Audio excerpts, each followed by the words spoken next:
about a verbatim access effect that we found in a study of implicature interpretation in context.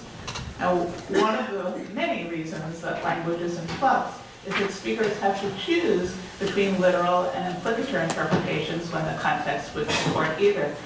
So for instance, years ago, a newspaper reporter was interviewing a university administrator, and the administrator said something like, one, I still have to keep the names changed for legal reasons. He said, I'm not suggesting that Phillips is the George Wallace of Garrett County, but what he's doing running for election by attacking the university has that effect. And the question is, has the speaker suggested that Phillips is the George Wallace of Garrett County, as in the relevance-based implicature in 2? Notice 2 is a kind of unusual implicature in that it contradicts the sentence in 1 that gave rise to it. We're not used to seeing that in non-sarcastic or ironic kinds of things. I mean, this is different. This is a relevance implicature. Anyway, the question for the reporter was, had the speaker 1 suggested 2? And she was very convinced that he had suggested, so convinced that she wrote as much in the newspaper, they published it, and the speaker 1 sued. Of course, he said, look, I explicitly denied making that suggestion. How could you write it in the newspaper? I was hired as an expert witness by the law firm representing the newspaper and the reporter. Unfortunately, at the time, the recent wonderful research on subtle contextual factors that influence preferences for implicature had not come out yet. I couldn't draw on any of this, so I wish I'd been able to. So I was sort of left preparing my testimony, just kind of explaining what conversational implicature was and how this particular one worked. Why on earth would you mention anybody being the George Wallace of Garrett County if that wasn't part of what you were trying to communicate? This did not work out very well. The newspaper had to settle for a lot of money. They weren't happy, and it was mostly because their lawyers simply wouldn't believe that if somebody said they weren't suggesting something, that they actually were. I was, of course, convinced they were wrong. We went our separate ways.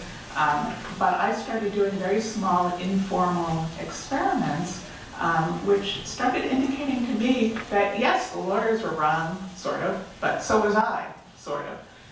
That is, in natural conversation, most people do think that 1 is conveying 2. But if you take people and put them in a high-stakes setting, like a courtroom or a classroom or maybe a semantics experiment, they are much less likely to say that 1 is conveying 2. The study that I'm going to tell you about today is an attempt to test this observation, and if it holds up, the idea was to try to explain it. We were able to identify 2 separate contextual factors that we thought characterized those high-stakes settings we were interested in. One is instructions, which might be tacit, but instructions to think carefully about exactly what's being said so you get it right when you're answering. And that's A. And B was access to the verbatim form of what's been said when you're committing to an interpretation. So, of course, juries always have written transcripts of evidence from conversations. Ellen Princess has written about that. I don't think, we don't know of anybody who's worked on B before. Loran and et al. In 2012 tested something just a little bit like this. They were trying to find out whether speakers could distinguish between literal and implicature readings the way linguists do, and it turned out that they could. Very interesting. With some training, subjects who were told to interpret a whole lot of written stimuli as if they were someone called Literal Lucy, who took everything literally, would indeed choose implicature interpretations less often than those who didn't get those instructions. But we were interested in eliciting more natural language behavior. We didn't want to ask our subjects to pretend to be Literal Lucy.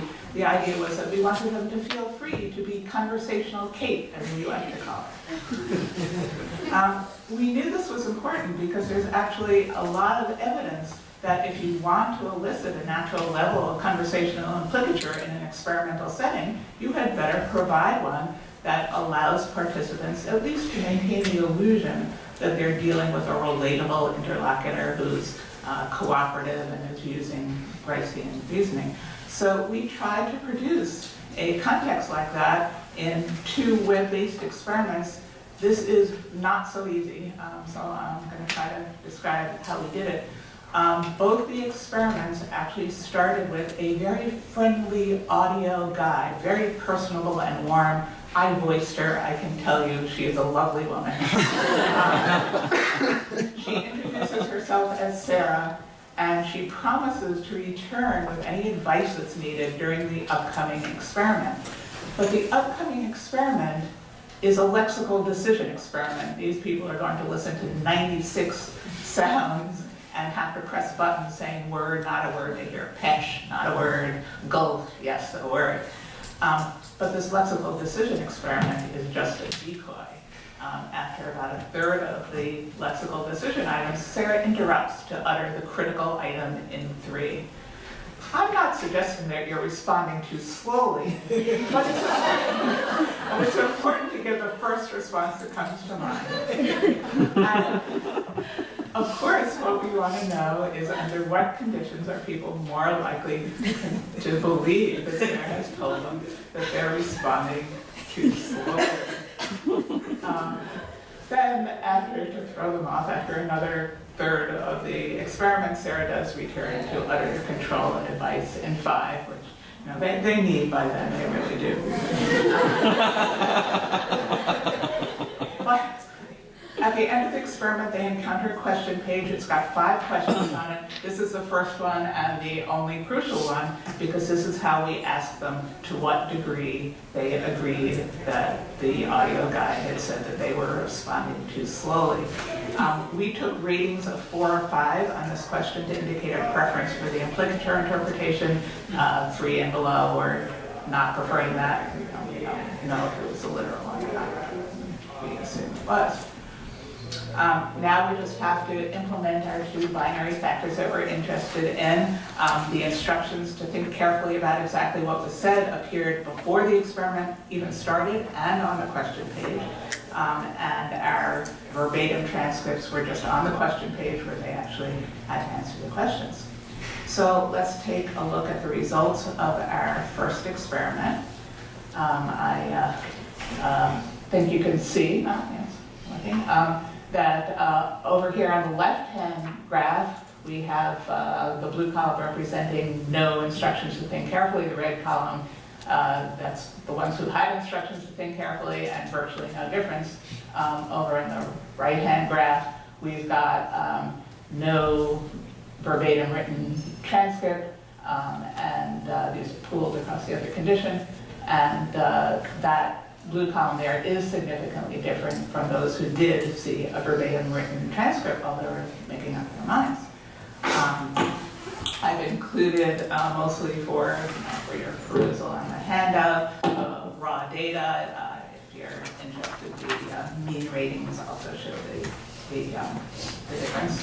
So yeah, we know that the instructions manipulation had no effect, but the transcript manipulation did have a significant effect. That is, without the transcript, just a minute or 2 after they heard this utterance, almost 2/3 of the participants agreed that a conversational implicature was what was said, a contradictory one, which is pretty amazing. But that proportion falls to slightly under half when they've got that transcript to look at. But why should this be? Now we had to figure this out.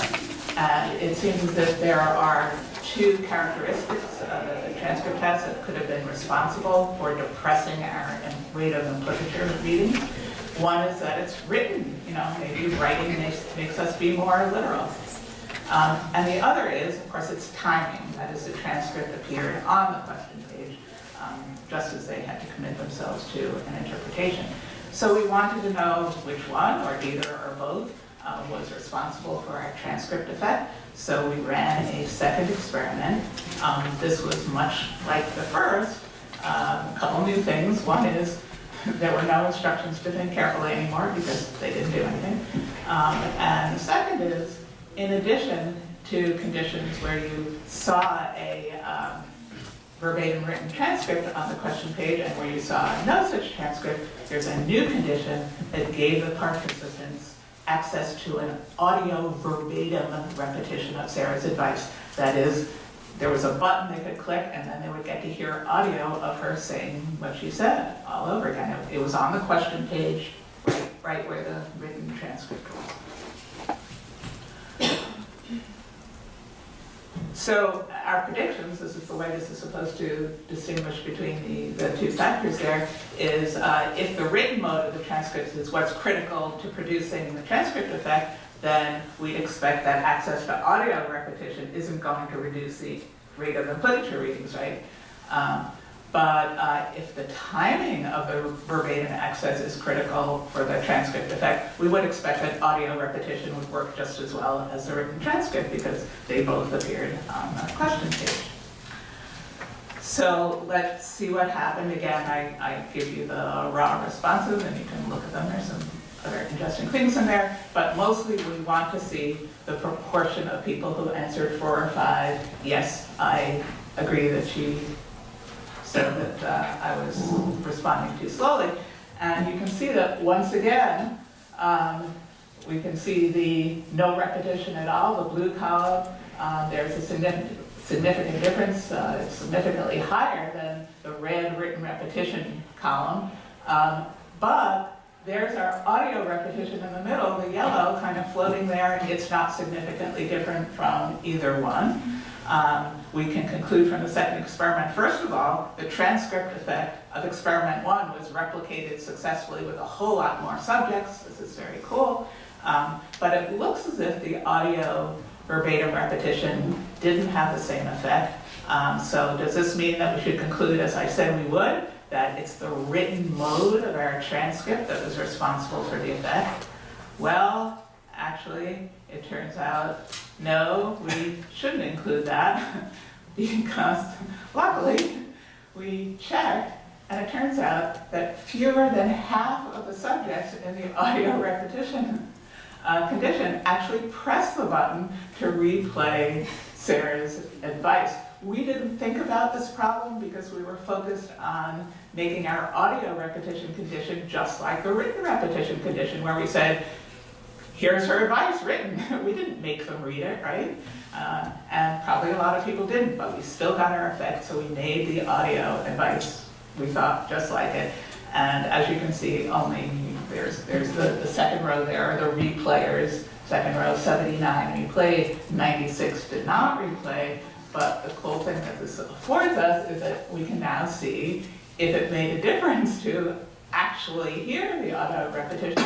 And it turns out that it did. You can already see that the mean ratings are significantly different. So over on the left, I've got the blue no audio repetition, those who were in the audio repetition condition but didn't listen to it.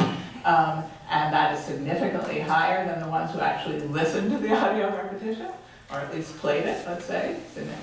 Significant difference. I've reproduced the same figures for the written repetition here, so you can see that those two sets of columns look very similar. That is, there is a very general verbatim access effect that works across written and audio mode of presentation. And also, we can conclude that it was the timing of exposure to the verbatim form that was crucial to producing this verbatim effect in reducing the number of implicature ratings. So why should timing have this effect? Well, it must have to do with how we store meanings over time, otherwise it wouldn't happen. And it's been known since Sachs' 1967 that after just 27 seconds, speakers forget the verbatim form of an utterance anyway, and they retain only its gist, as it was called. And I can tell you that all of our no repetition subjects took longer than 27 seconds between hearing Sarah's original advice in the middle of the lexical decision experiment and getting all the way to the question page, right? It was usually more than a minute. Almost all of those who replayed the audio repetition, though, took less than 27 seconds between the last time they got to hear Sarah's advice replayed and when they recorded their ratings.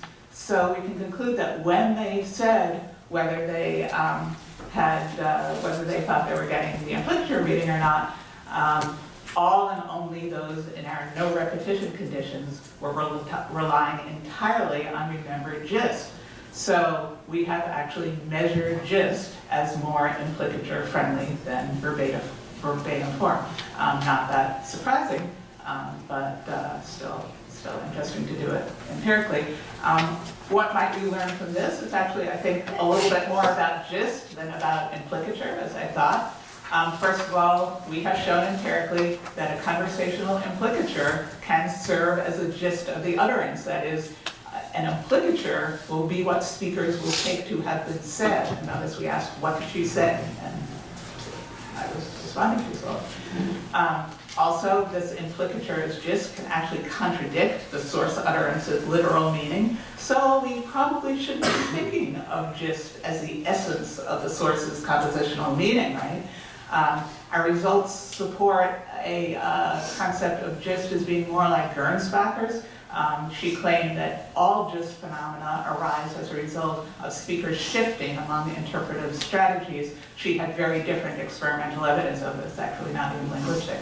That is, in this case, in order to retain a contradictory implicature as gist, speakers must shift away from the process that produces the literal compositional meaning to the construction of a different interpretive structure, one dependent upon discourse context and Gricean reasoning. Maybe this is an implicature module, maybe this is epistemic assessment. Anyway, it's on the concept side of Mendy's chart there.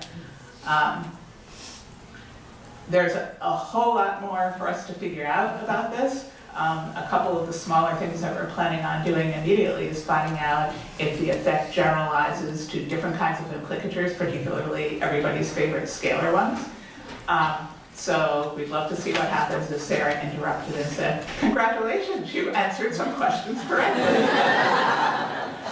How many people, under what conditions, are they going to agree? Sarah, the audio guide, said that I didn't answer all the questions correctly. I don't know, I just can't imagine. I've got to try it out. And we also think that we should look at the other contextual factors that we introduce that might influence speakers' preferences for implicatures. Maybe we should try it without that lovely conversational kind of context, see if it really is crucial, and try reducing the time gap. Of course, if we get it under 27 seconds, then we predict the effect will go away. So thank you. I'd like to thank all my wonderful co-authors and these folks, and I gave you some references.